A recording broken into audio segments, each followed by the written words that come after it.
with the history of this research. This concept started out as an idea about 9 years ago, about when Lake Winnipeg was obviously getting algal blooms, where Hank Venema, one of our researchers at ISD, he's actually our chief scientist, was reflecting on, well, what can we do in terms of ecosystem management that would reduce nutrient loading? And cattail kind of came to mind, and the fact that it captures a lot of phosphorus.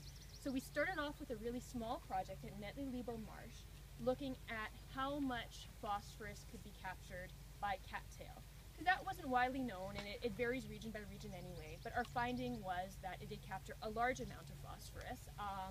And the idea kind of germinated that this could be done on a large scale throughout the watershed to actually benefit Lake Winnipeg. So we recruited Dr. Richard Grosshans to do his PhD. He was, I think, working at Ducks Unlimited at the time.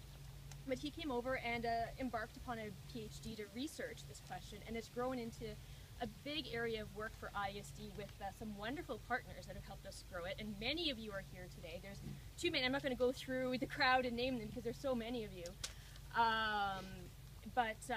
So that started 9 years ago, and we started to move into harvesting the cattail, researching the phosphorus ability, and then we had all this material we'd harvested, and we realized, well, we have to do something with it.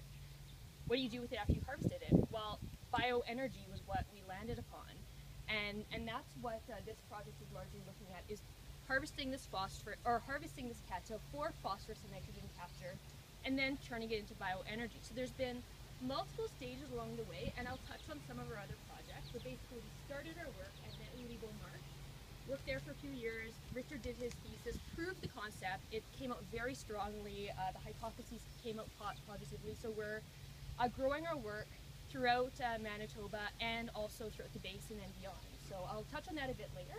But I just wanted to give you that intro as a context for how we've arrived here 9 years later.